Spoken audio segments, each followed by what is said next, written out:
All right, everybody. Did a do-it-yourself tail tidy. One of my subscribers was probably getting frustrated with me trying to describe something to me, and in my head, I just didn't get it. I'm one of those people, like, you describe something, and I'm like, I may or may not get the concept. If I look at it, I can just, in my head, engineer it. And, like, if you see a serpentine belt, I can just usually look at the pulleys and go, oh, if this pulley here is turning this direction, then by the time it goes through 17 of them, that one has to do that. Like, that's just how my brain works. I'm a more visual person. So he was describing it to me and I just wasn't getting it. So he's like, just go look at it. It's not rocket science. So I came out and just removed the piece he was talking about, which was this stock. I had the plate mounted up there, and then this thing was way down here. So I took it off and was trying to get what he said, and I think I understand it. I just decided to do away with it entirely. So I already had the tag. I had a piece of plexiglass already cut to the size of a tag, basically. Just gives it extra rigidity. These new tags actually crack and snap if you bend them too far. So if it flops around in the wind too much, they'll actually crack. The old ones that were embossed, you could bend and bend back and stuff like that. These new ones, even though they're aluminum, they're very brittle aluminum. They're almost like plastic. They will crack on you. So I put the backing plate on there. And what I did was I just took all that crap off, and then I just got a couple little shelving brackets, which, let's see, and just put them in there. So they screw right to the end of the subframe, this metal plate. They screw in, they're Loctited. I just bent them at an angle, drilled the holes, put 2 extra holes in the plate, had some of these extra plastic things sitting there, and just button it all up. So that'll sit there. The tire, it won't hit it.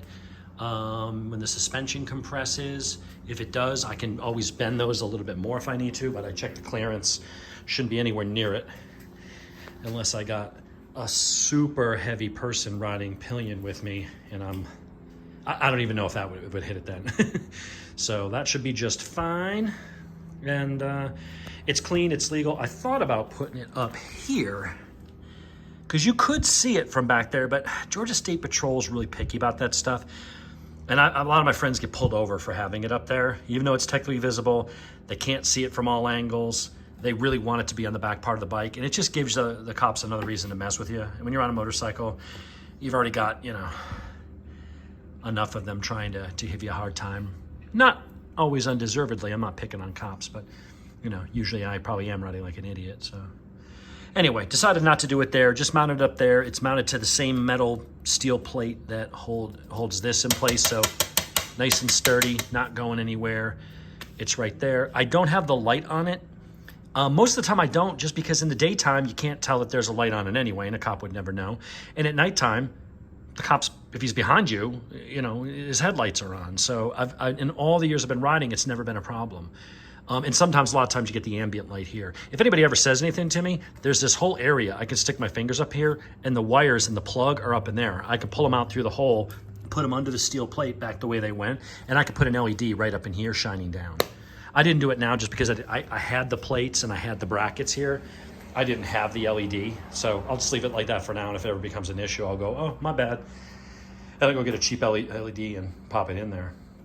But I think it looks pretty good, looks pretty clean. It's just right there, and I get rid of the plastic.